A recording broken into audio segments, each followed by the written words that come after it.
Oral questions, questions orales. The honourable member. La députée de Calgary-Midnapore.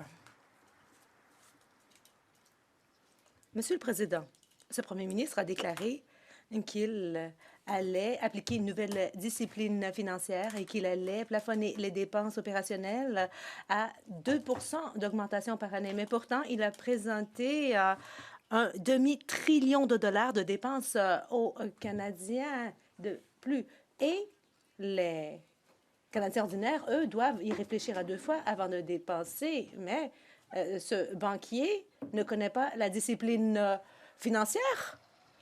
Peut-être qu'il est exactement comme l'ancien premier ministre, le ministre des Finances.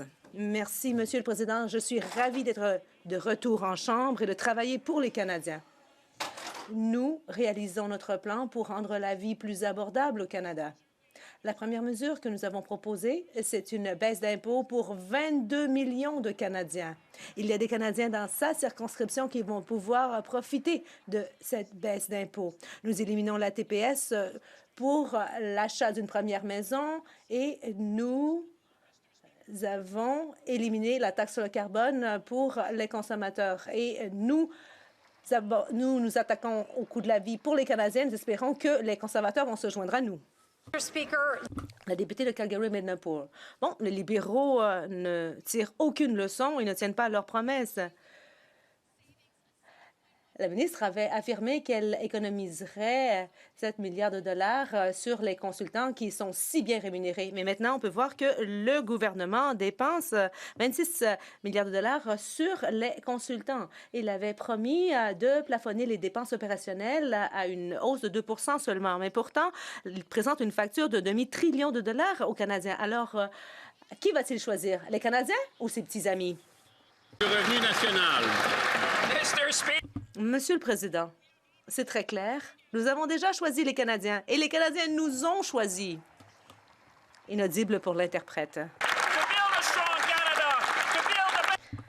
Nous allons nous doter d'un Canada fort et avoir la meilleure économie parmi les pays du G7. La députée de Calgary-Midnapore. Le Premier ministre a dit qu'il va être guidé par une nouvelle discipline fiscale. Il a promis de limiter les dépenses, mais maintenant, il a présenté un projet de loi qui inclut les dépenses d'un demi-billion de dollars sans un budget. Les mères monoparentales, les aînés et les petites entreprises font un budget avant de dépenser. C'est bizarre qu'un banquier ne fait pas la même chose. Veut-il prendre un vrai cheminement de discipline fiscale ou il est comme celui avant le oui? L'honorable ministre des Finances et du Revenu national. Monsieur le Président, je remercie ma collègue pour sa question. Mais comme elle m'a revu, on est en train de présenter un plan ambitieux pour les Canadiens et les Canadiennes, Monsieur le Président. Et la toute première mesure qu'on a présentée, c'est une réduction d'impôts pour 22 millions de Canadiens et Canadiennes, Monsieur le Président. Des gens dans son comté qui vont bénéficier. Ensuite de ça, Monsieur le Président, on a dit qu'on allait éliminer la TPS pour les premiers acheteurs d'une première maison, Monsieur le Président. Des mesures concrètes pour les Canadiens qui vont nous permettre d'avoir une économie résiliente, une économie forte et la meilleure économie du G7, Monsieur le Président. The honourable member for Le député de Simcoe Nord. Monsieur le Président, le premier ministre demande au Parlement d'approuver une dépense d'un demi-billion de dollars, soit une augmentation de 8 par rapport à l'année dernière. Mais rien ne vaut mieux que dépenser moins et investir plus que d'augmenter les dépenses consacrées aux consultants et aux entrepreneurs. Celles-ci augmenteront de plus de 35 pour atteindre 26 milliards de dollars cette année. Est-ce là le genre de changement que le gouvernement promet pour pousser les fonctionnaires vers la sortie afin de pouvoir réintégrer des amis consultants hautement rémunérés comme McKinsey? Le ministre des Finances et du Revenu national. Je remercie mon collègue de sa question. En fait, Monsieur le Président, on se concentre sur les résultats. Et la première mesure que nous avons présentée au Parlement, c'est d'aider 22 millions de Canadiens. Il y a des Canadiens de toutes les circonscriptions qui vont en profiter. Et en ce moment, ils se demandent si les conservateurs vont appuyer cette mesure proposée par le gouvernement parce que les Canadiens savent que nous sommes là pour eux et que nous allons défendre leurs intérêts à chaque étape. The Prime Minister said he wants to spend. Monsieur le Président, le premier ministre a dit qu'il voulait dépenser moins et investir davantage, mais pourtant, il nous propose une mesure budgétaire qui coûtera un demi-trillion de dollars, mais il n'y a pas de budget qui s'y rattache. Les Canadiens souffrent dans les circonscriptions, mais le gouvernement va accroître les dépenses de 35 pour les consultants. Cela correspond à 26,1 milliards de dollars. C'est 1 400 dollars par ménage canadien. Ces dépenses irresponsables sont-elles la raison pour laquelle il n'y a pas de budget qui soit déposé ce printemps? Le ministre de la Transformation du gouvernement, de l'approvisionnement.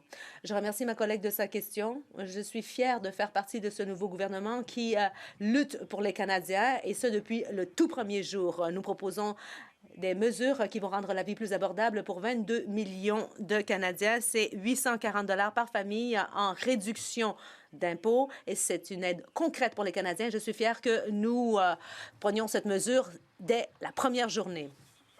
Je suis désolée, je m'excuse auprès de la députée de Long Range. Monsieur le Président, le Premier ministre affirme qu'il est différent de son prédécesseur, mais en fait, la réalité est tout autre. Dans le tout premier projet de loi de dépenses, on prévoit un demi-trillion de dollars de dépenses. Le gouvernement dit qu'il va faire preuve de modération budgétaire, mais ce n'est pas le cas.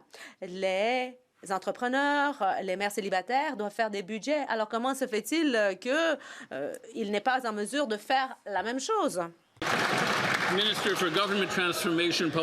Le ministre de la Transformation gouvernementale. Les Canadiens se demandent pourquoi les conservateurs ne veulent pas appuyer un allègement fiscal pour 22 millions de Canadiens. Ça veut dire que la vie va être plus abordable pour ces Canadiens. Nous voulons éliminer la TPS sur l'achat de nouvelles résidences. C'est bon pour les nouveaux acheteurs. Nous voulons faire croître l'économie et rendre la vie plus abordable pour les Canadiens. Et j'espère que les conservateurs vont enfin comprendre qu'il faut se rallier à ce projet. Du trône annonce des intentions dangereuses pour les Québécois. Quand les libéraux parlent d'une économie canadienne, pas 13, ils annoncent qu'ils veulent diriger l'économie du Québec à partir d'Ottawa. C'est pour ça que l'Assemblée nationale a immédiatement rejeté à l'unanimité la proposition d'une économie pas 13. Le Québec est et sera toujours le maître d'œuvre de son avenir économique, de son commerce et des lois qui les encadrent. Alors lundi, quand le premier ministre va rencontrer ses homologues, est-ce qu'il va s'engager envers le Québec à respecter ses champs de compétences? L'honorable ministre des Transports et du Commerce intérieur. Je veux remercier ma collègue pour la question importante et je voudrais aussi remercier le ministre du Québec, Christopher Skeete, avec qui j'ai parlé hier et qui a participé avec moi dans une réunion des ministres des provinces et territoires qui sont responsables pour le commerce à l'intérieur. On a une relation constructive, productive avec les provinces et les territoires et nous toujours respectons les champs de compétences des provinces et territoires. Député de Saint-Jean. Le Canada, c'est pas une entreprise, puis le Québec, c'est pas une succursale. S'il n'y a pas qu'une seule économie au Canada, c'est parce qu'il n'y a pas qu'une seule nation. Jamais les intérêts des Québécois ne seront sacrifiés au nom de la prétendue unité canadienne. Le milieu de travail en français du Québec, c'est pas un obstacle à la mobilité de la main-d'œuvre. Faire travailler des Québécois lorsqu'on exploite notre forêt publique, c'est pas un obstacle au commerce. L'existence de la nation québécoise n'est pas une barrière commerciale. Est-ce que le premier ministre l'a bien compris? Bravo, bravo. L'honorable ministre des Transports et du Commerce intérieur. Oui.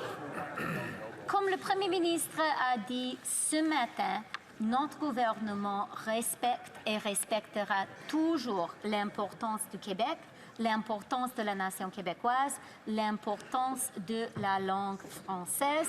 Ce sont des éléments clés pour notre gouvernement. Nous comprenons aussi l'importance de la croissance économique. Pour notre gouvernement, la cible principale, c'est de créer l'économie la plus forte dans le G7 et nous comprenons que ce sera bon pour les Canadiens partout au pays et pour les Québécois. L'honorable député de Repentigny. Monsieur le Président, dans le discours du trône, les libéraux réitèrent qu'une seule évaluation environnementale par projet est nécessaire. En d'autres mots, pour qu'un pipeline de pétrole sale de l'Alberta qui se rendrait jusqu'au Québec soit soumis à une seule évaluation, le fédéral imposerait la sienne en contournant le Québec et les provinces. Mais c'est le Québec qui est maître chez lui. Ce sont les Québécois et leurs institutions comme le BAP qui doivent trancher sur les projets qui passent chez nous. La primauté du BAP et la souveraineté du Québec sur son territoire, c'est non négociable. Le gouvernement s'engage-t-il à les respecter? Oui. The Honourable Minister of Environment. La ministre de l'Environnement et du Changement climatique. Monsieur le Président, et je veux prendre ce moment pour dire que je suis tellement contente que nous avons tant de députés québécois qui font partie de notre gouvernement libéral. En fait, nous avons 44 et c'est eux qui vont parler de haute voix pour les intérêts et les idées des Québécois.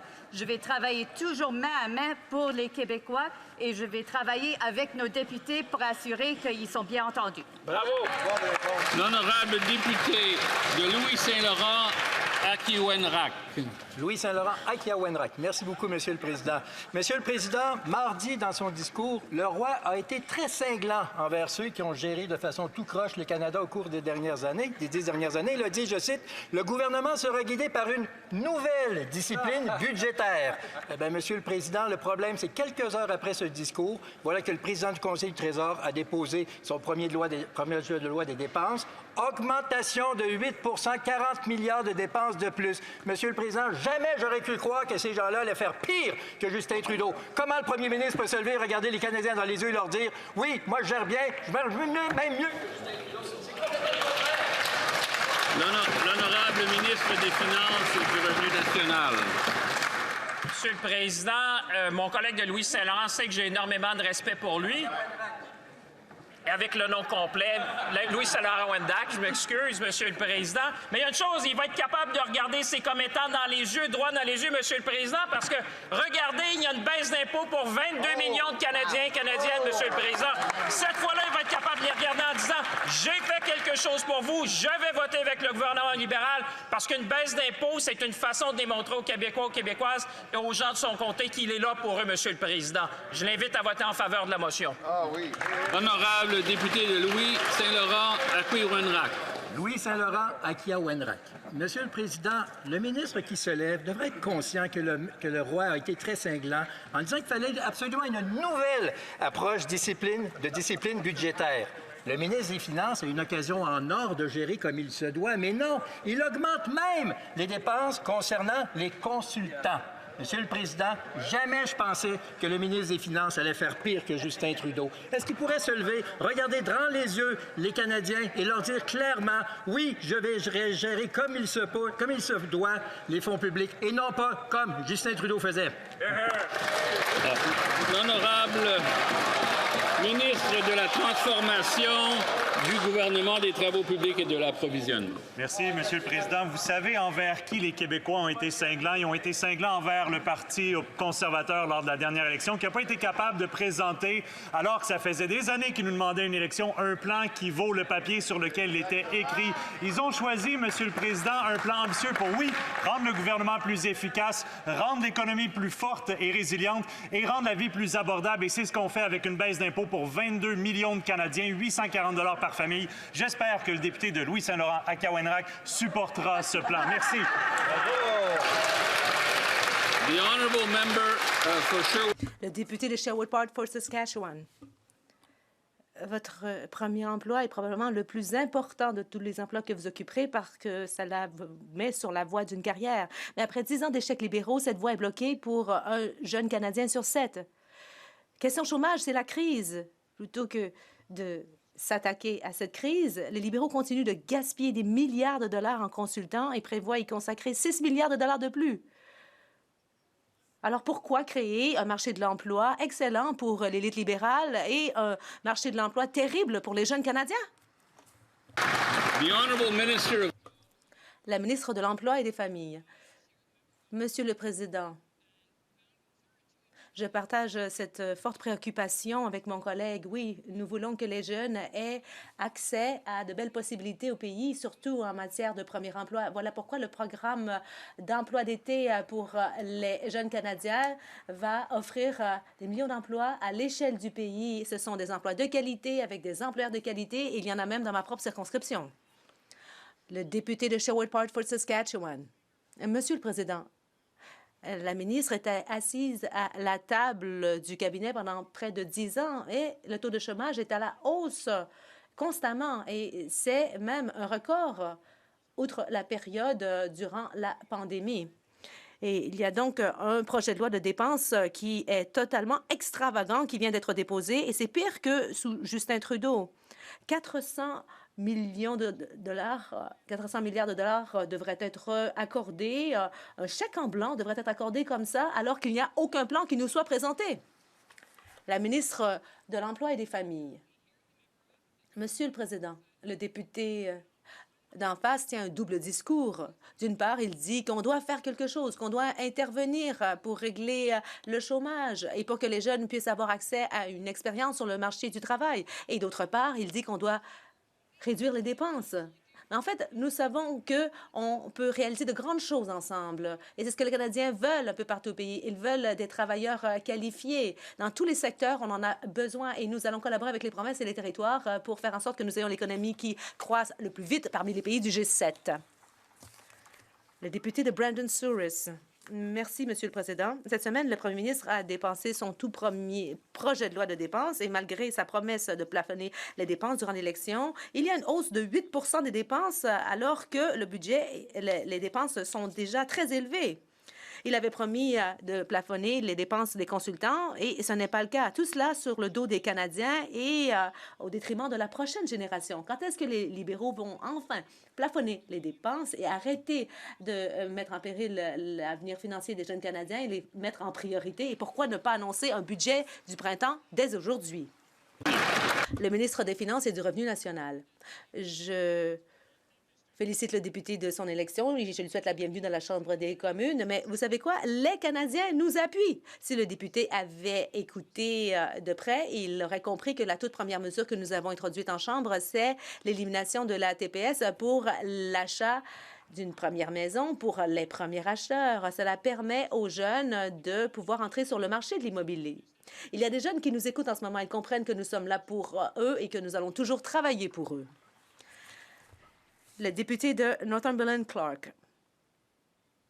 Monsieur le Président, le Premier ministre s'est engagé à ce qu'il y ait un libre-échange au Canada d'ici le 1er juillet.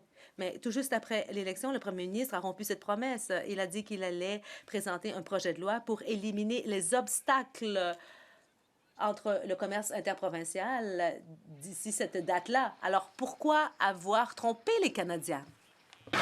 La ministre du Transport et du Commerce intérieur. Je suis ravie de répondre à une question qui porte sur le commerce intérieur de la part des conservateurs. Bon, on ne s'entend pas sur bien des choses, mais je crois que tous les députés conservateurs et les députés libéraux aussi s'entendent pour dire que le commerce intérieur au Canada va nous enrichir. Moi-même, j'ai une question pour mes collègues d'en face. Est-ce que les conservateurs vont voter en faveur de notre projet de loi sur un libre commerce au sein du Canada? Le député de Mission Matsqui, Abbotsford. Monsieur le Président, les petites entreprises ont du mal à naviguer dans la complexité et l'opacité du processus d'exemption prévu par le décret sur la remise de la surtaxe. Et cela crée de la confusion dans les chaînes d'approvisionnement. Et la SFC avait publié un nouvel avis sur son interprétation de la portée du décret, réduisant considérablement la portée du décret sur la remise sur la surtaxe. Il y a une période d'incertitude. Les entreprises voient leur avenir compromis. Le ministre de la Sécurité publique. Monsieur le Président, je tiens à remercier mon collègue d'en face de sa question. Il a attiré mon attention sur le sujet il y a quelques jours et nous en sommes à travailler sur le dossier et j'espère lui donner une réponse satisfaisante dans les prochains jours. Merci. Monsieur le Président, les libéraux dépensent sans compter, même avec leur nouveau chef. Le premier ministre a promis de limiter la hausse des dépenses à 2 par année, mais le budget principal des dépenses révèle qu'il va encore les hausser de 8 cette année. Et ça, c'est avant les baisses d'impôts et les plus de 200 milliards de nouvelles dépenses qu'il veut faire adopter cette session. C'est farfelu, Monsieur le Président, de présenter ces mesures-là sans dévoiler l'état exact des finances publiques. Est-ce que le premier ministre va déposer un budget au lieu de gouverner exactement comme Trudeau? Bravo, bravo, bravo. L'honorable ministre des Finances et du Revenu national. Président, j'ai énormément de respect pour mon collègue de Berthier-Masquinongé, il le sait, mais c'est un peu surprenant d'entendre le Bloc être contre une mesure qui va aider les gens dans son propre comté, Monsieur le Président.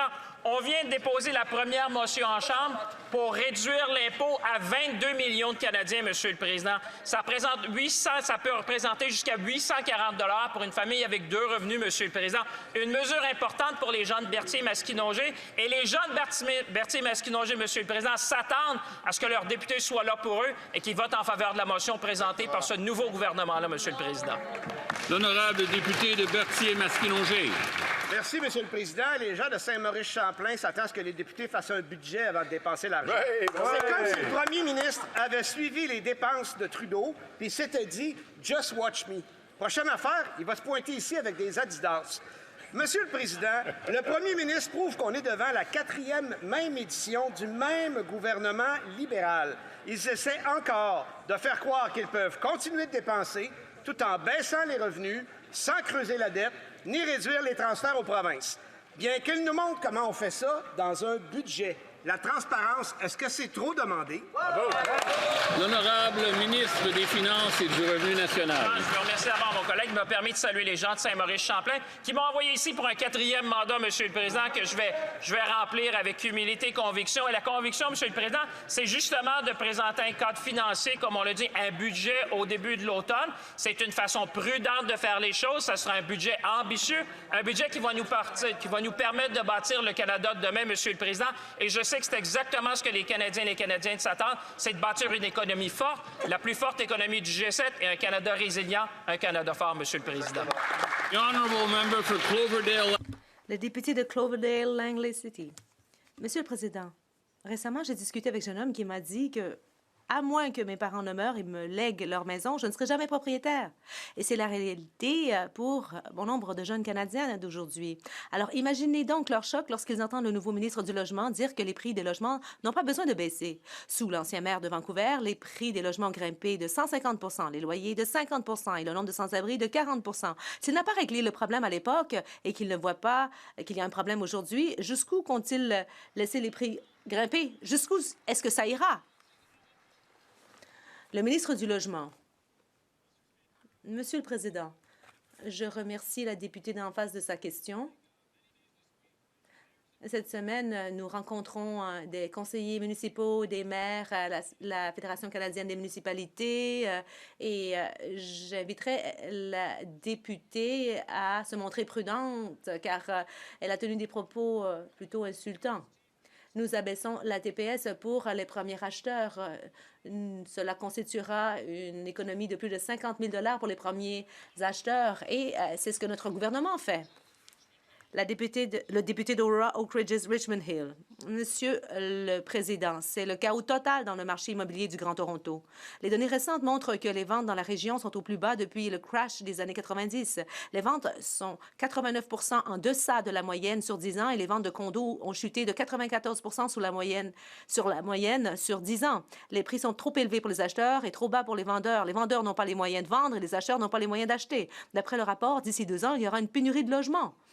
Le premier ministre peut-il nous dire pourquoi il refuse de présenter un budget immédiatement pour les acheteurs et les vendeurs qui ont cruellement besoin d'aide? Le ministre du Logement et de l'Infrastructure. Monsieur le Président, ce qui est essentiel, c'est d'avoir davantage de logements abordables au Canada en ce moment. Voilà pourquoi nous avons réduit la TPS pour les nouveaux acheteurs et nous travaillons en collaboration avec les gouvernements locaux pour prendre des mesures efficaces et nous voulons un logement abordable pour les jeunes et les personnes les plus vulnérables des 4 coins du pays.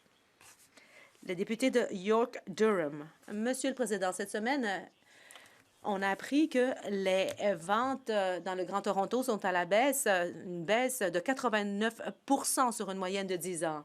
Le marché connaît un véritable marasme. Et qu'est-ce qui est proposé de la part du gouvernement? Eh bien, les mesures proposées ne vont pas améliorer le coût de la vie. Je veux savoir quel est le plan d'aujourd'hui, pas le plan de septembre dernier. Les vendeurs ne peuvent pas vendre, les acheteurs ne peuvent pas acheter et les constructeurs ne peuvent pas construire. Le ministre du Logement et de l'Infrastructure. Merci, Monsieur le Président. Nous avons de bonnes nouvelles. Nous éliminons la TPS sur l'achat de maisons pour les premiers acheteurs et nous espérons que les députés d'en face vont appuyer cet allègement fiscal. Nous nous concentrons également sur la construction de davantage de maisons. C'est ce que les familles canadiennes ont besoin et c'est ce que nous devons faire en Chambre pour la population canadienne. Le député d'Oshawa. Monsieur le Président, le prix d'une maison moyenne chez moi à Oshawa a augmenté de 121 depuis 2015. Selon Equifax, un nombre record d'Ontariens et d'Ontariennes ne parviennent pas à effectuer leur paiement hypothécaire, en hausse de 71,5 en Ontario depuis le début de l'année 2024. Un professeur à TMU a dit « La première chose qu'on s'assure de faire dans la vie, c'est de payer son hypothèque. Mais les gens ne le font pas parce que c'est tout le système qui est brisé. » Ce ministre libéral du Logement, l'ancien maire de Vancouver, a un bilan absolument atroce de prix faramineux et de montée en flèche du nombre de sans-abri. Donc, pourquoi les Canadiens devraient-ils lui faire confiance pour accomplir son travail? L'honorable ministre du Logement et de l'Infrastructure. Merci, Monsieur le Président. Encore une fois, je mettrai en garde les membres de l'opposition de se montrer insultants envers les membres des conseils municipaux et des maires de partout au Canada qui sont ici pour la réunion de la Fédération canadienne des municipalités. Ce qu'il faut, c'est harmoniser nos pratiques avec les provinces et les territoires. Nous devons travailler en partenariat et en collaboration pour créer plus de logements pour les Canadiens, logements qu'ils pourront se permettre. L'honorable député de Richmond Hill Sud. Monsieur le Président, selon des nouvelles données, les paiements hypothécaires ont en fait un nombre record d'Ontariens manquent des paiements hypothécaires, une hausse de 71 depuis l'année dernière. Les taux hypothécaires ont monté en flèche et que dit le ministre? Que les prix n'ont pas à descendre. En tant que maire de Vancouver, il a été en place pendant que les prix ont explosé, pendant que l'itinérance a augmenté de 40 Le ministre peut-il dire aux Canadiens combien de familles doivent être laissées pour compte avant que son famille agisse et dépose finalement un budget? L'honorable ministre du Logement et de l'Infrastructure. Merci, Monsieur le Président. Aux députés d'en face, nous avons de vrais défis en matière de logement au Canada et il faut s'attaquer réellement à la crise du coût de la vie. Il faut également s'attaquer à la crise tarifaire avec les États-Unis.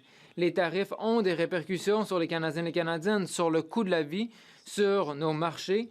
Et c'est pourquoi je félicite notre premier ministre et les ministres qui ont agi pour s'attaquer à nos problèmes avec les États-Unis, pour faire croître l'économie et pour mettre fin à cette guerre commerciale. L'honorable député de Brampton Centre. Après des années de retard, il est clair que le projet de loi C-69, le projet de loi Plus d'oléoduc, est un échec pour les Canadiens. Les chefs de l'industrie, les chefs autochtones ont fait résonner l'alarme par rapport à ce cadre réglementaire imprévisible qui fait fuir les investissements. Aujourd'hui, la Cour suprême a indiqué qu'une bonne partie de ce projet de loi est inconstitutionnelle. Les libéraux vont-ils finalement écouter, abroger C-69 et écouter les Canadiens et les Canadiennes? L'honorable ministre des Ressources naturelles. Monsieur le Président, dans une guerre commerciale, on doit profiter de chacun de nos avantages concurrentiels, notamment en travaillant avec les provinces, les territoires, les peuples autochtones et les promoteurs pour faire du Canada une superpuissance énergétique. Nous allons accélérer l'approbation des projets, réduire la paperasserie et accepter les projets qui sont dans l'intérêt du Canada dans une période de 2 ans. Nous allons créer une économie sobre en carbone avec moins de risques et la plus forte au sein du G7. L'honorable député de Brampton Centre. Monsieur le Président, c'est un honneur de prendre la parole en cette Chambre pour la première fois et de représenter les gens de Brampton Centre.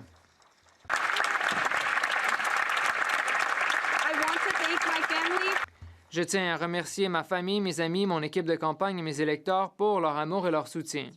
Nos électeurs de partout au Canada nous ont envoyés à Ottawa pour obtenir des résultats concrets. Le président du Conseil du Trésor peut-il partager avec cette Chambre ce que nous faisons pour réduire les coûts pour les Canadiens et les Canadiennes?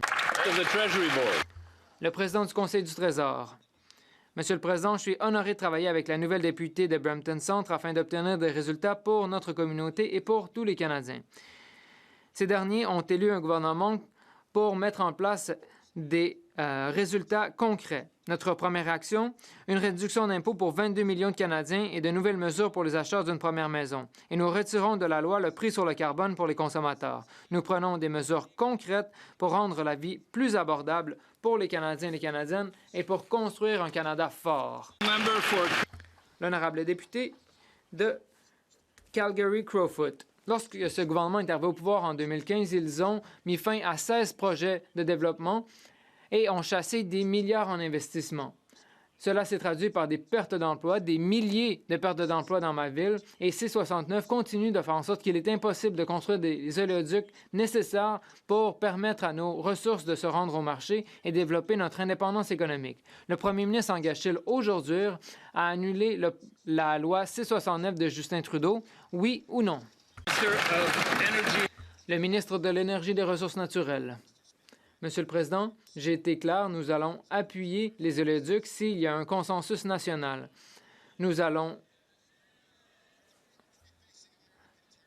Notre pays est confronté à des tarifs américains, donc nous devons améliorer notre système des ressources naturelles et de l'énergie. Il va sans dire que l'énergie, c'est la puissance du Canada.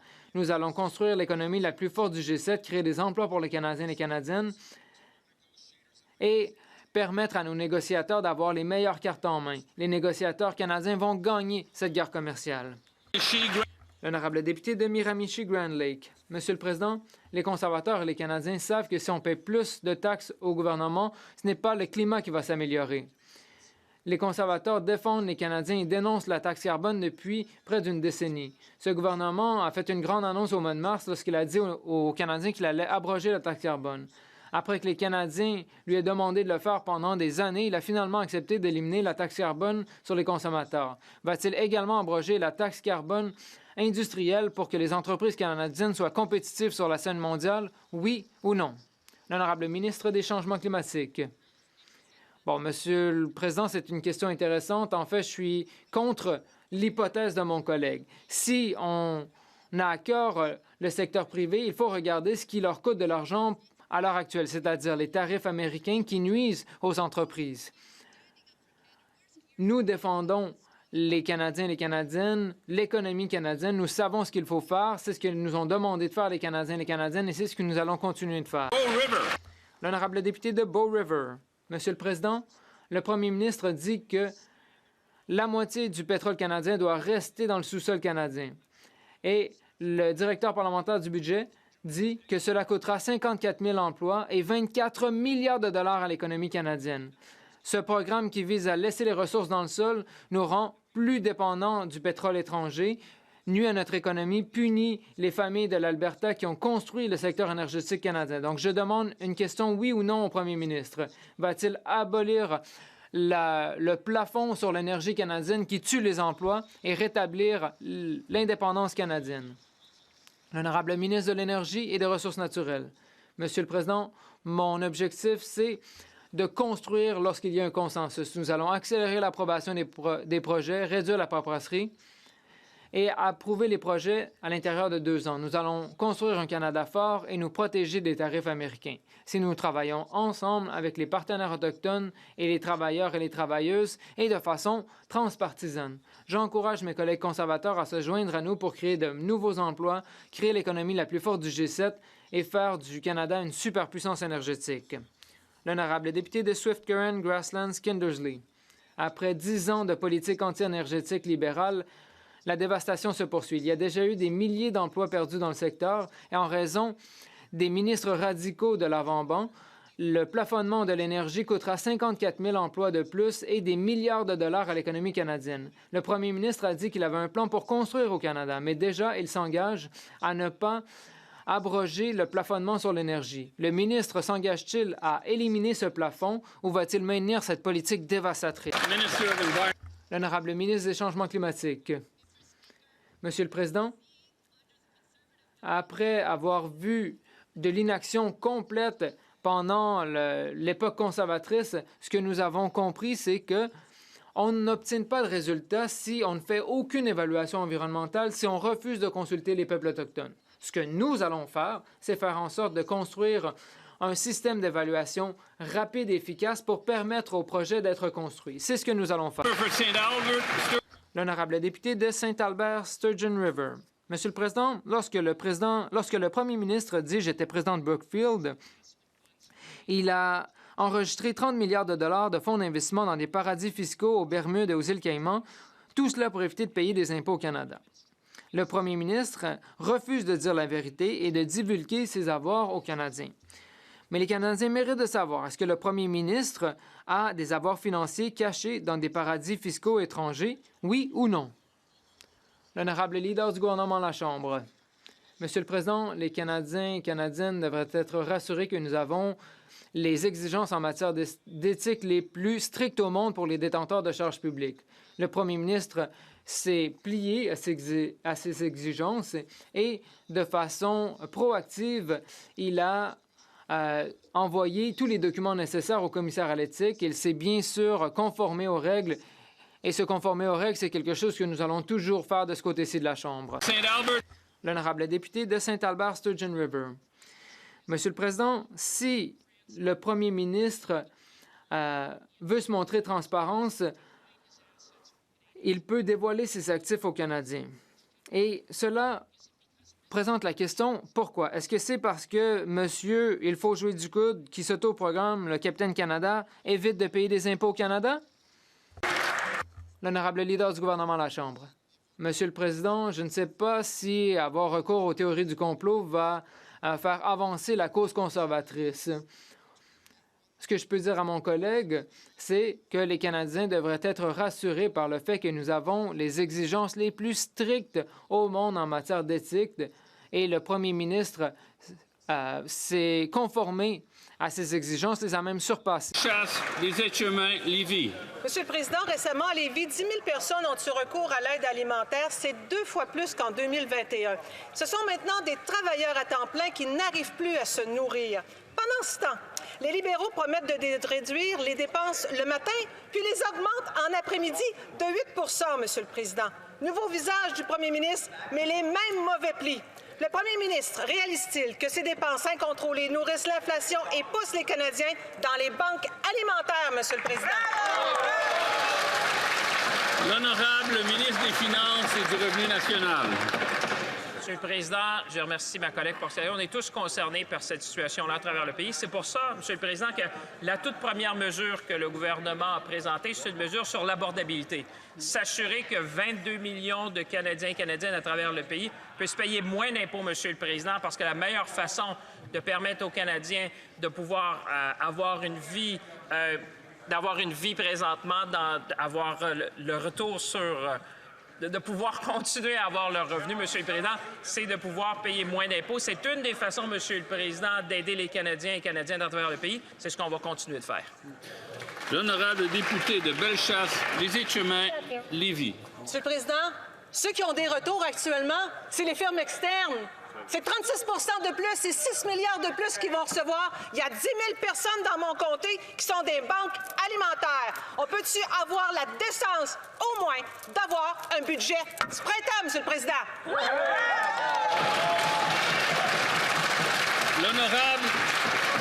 L'honorable ministre de l'Industrie.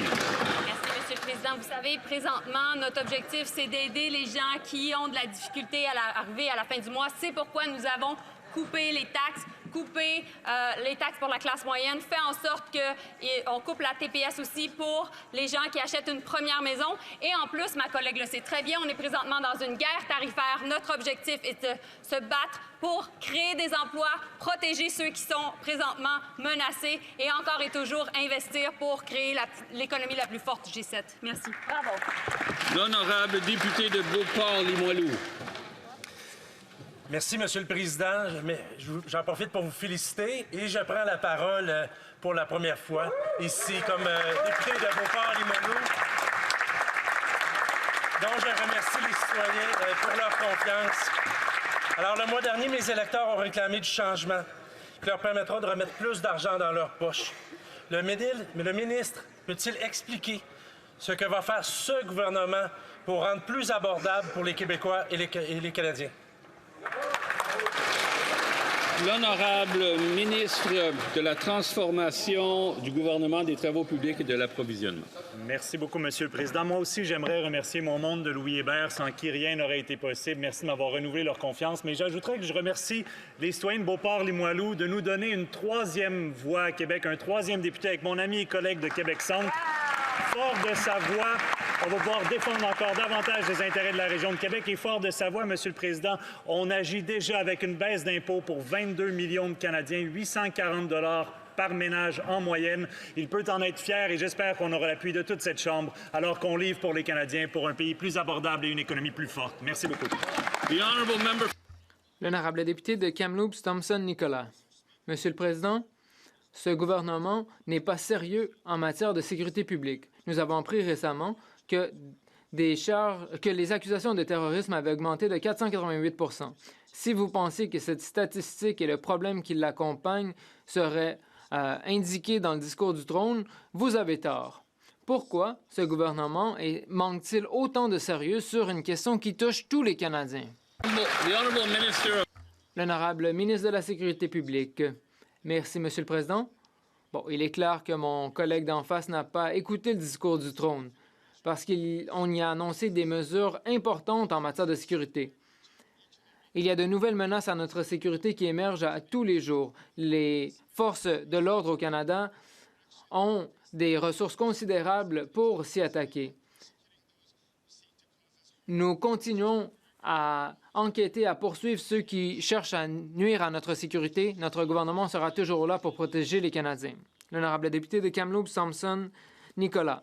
Le gouvernement sera toujours là pour protéger les Canadiens? Vraiment? Passons à la deuxième preuve. Randall Hopley. Cette personne a kidnappé un enfant de 3 ans. Il a purgé une longue peine en prison. Il a été libéré dans la communauté en 2023. Peu après, il a été en liberté pendant 10 jours alors qu'on le recherchait. On l'a libéré de nouveau cette semaine et n'a pas duré une seule journée dans sa communauté. Si le gouvernement s'engage réellement à s'attaquer aux prédateurs sexuels, à protéger les Canadiens, va-t-il abroger l'honorable ministre de la Sécurité publique? Monsieur le Président, lorsque nous parlons de crimes, de sécurité, de sûreté, c'est important de ne pas se tromper avec les faits. Le cas en question portait sur une mise en liberté statutaire qui relevait de la loi et j'encourage mon ami d'en face à... Bon, je n'arrive pas à entendre l'honorable député. Pouvez-vous répéter? Monsieur le Président, on ne peut créer des amalgames entre la libération conditionnelle et la libération sous caution. Il s'agit d'une question qui est devant Service correctionnel Canada. Nous allons travailler avec l'organisation pour mettre en place les bonnes mesures, mais je peux rassurer tout le monde en Chambre qu'il s'agit d'une question de droit. L'honorable député de Hamilton-Est, Stony Creek. Monsieur le Président, hier, un autobus a été visé par des tirs d'armes à feu quelques jours après qu'une jeune femme ait tragiquement perdu la vie après une attaque alors qu'elle attendait l'autobus. La criminalité est hors de contrôle et on ne peut se permettre de garder le statu quo. Quand le gouvernement abrogera-t-il le projet de loi C5 et C75 pour que nous puissions de nouveau avoir de la sécurité dans les rues d'Hamilton et de partout au Canada? L'honorable secrétaire d'État pour la lutte à la criminalité. Merci, Monsieur le Président. D'abord, j'aimerais exprimer mes sympathies pour la victime. Sa famille habite dans ma circonscription. J'ai rencontré la famille. C'est quelque chose qui me touche de près. Et je m'engage dans ma nouvelle position à travailler sur le dossier. Le premier ministre s'est engagé à travailler sur ce dossier. Nous avons pris des engagements. et nous allons nous assurer que les criminels rendent des comptes et que nos rues soient sécuritaires. Nous allons faire le travail nécessaire pour que ce soit plus difficile d'être libéré sous caution, pour que les peines soient plus longues, et nous allons faire tout le travail nécessaire. L'honorable député de St. Catharines. Merci, Monsieur le Président. Les Canadiens s'attendent à ce que le gouvernement assure la sécurité de nos frontières. Une frontière solide mène à des rues sûres. Le ministre de la Sécurité publique peut-il fournir à la Chambre une mise à jour sur la mise en œuvre du plan frontalier du Canada d'une valeur d'1,3 milliard de dollars? L'honorable ministre de la Sécurité publique. Merci, Monsieur le Président. J'aimerais d'abord remercier, ou en fait féliciter mon collègue de St. Catharines pour sa réélection. Notre plan représente l'investissement le plus important de l'histoire du Canada à la frontière. Nous avons une surveillance à la frontière 24 heures sur 24 avec davantage d'agents, des drones, des hélicoptères et des capteurs. Notre plan fonctionne. Plus tôt cette année, nous avons saisi près de 46 grammes de fentanyl, 122 armes à feu, 33 voitures volées, plus de 800 000 $ en espèces et arrêté 524 criminels. Les Canadiens ont élu notre gouvernement pour assurer la sécurité à la frontière. C'est exactement ce que nous allons faire. Monsieur le Président, pendant que les Canadiens s'inquiètent pour leur avenir économique, le premier ministre continue de semer des doutes sur ses propres intérêts financiers. Ses liens passés avec Brookfield, une entreprise présente dans plusieurs paradis fiscaux, soulèvent de graves questions. Les Beaucerons et les Canadiens veulent savoir si le premier ministre a encore des intérêts financiers cachés dans les paradis fiscaux. Va-t-il, oui ou non, faire preuve de transparence totale en dévoilant ses avoirs et ses liens financiers passés et présents? L'honorable leader du gouvernement à la Chambre. Je souhaite la bienvenue à mon honorable collègue de la Beauce. Ce qu'il apprendra, tout comme tout autre nouveau député dans cette Chambre, c'est que les règles et la conformité avec notre code d'éthique n'est pas négociable. C'est pour cette raison que le premier ministre a proactivement et a dépassé les exigences de ce code d'éthique-là, le même code qui va régir le député, et j'espère que lui aussi sera en conformité, tout comme le premier ministre. L'honorable député de Winnipeg Centre. Monsieur le Président, en raison de la crise climatique qui augmente, les Manitobains sont évacués de leur communauté en raison de feux de forêt qui font rage. Le premier ministre a déclaré une situation d'urgence et 17 000 personnes dans des communautés nordiques et des communautés des Premières Nations ont dû fuir leur maison. Plusieurs sont évacués à Winnipeg Centre, où d'innombrables personnes souffrent déjà d'insécurité de logement et de besoins en matière de santé mentale. Le gouvernement va-t-il agir pour faire en sorte que toutes les communautés touchées par les feux de forêt reçoivent les ressources et le soutien nécessaires pour qu'elles puissent vivre dans la dignité?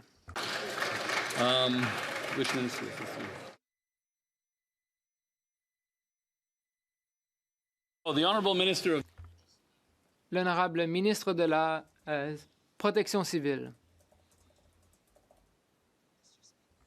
Merci, Monsieur le Président. Je prends la parole pour la première fois en Chambre.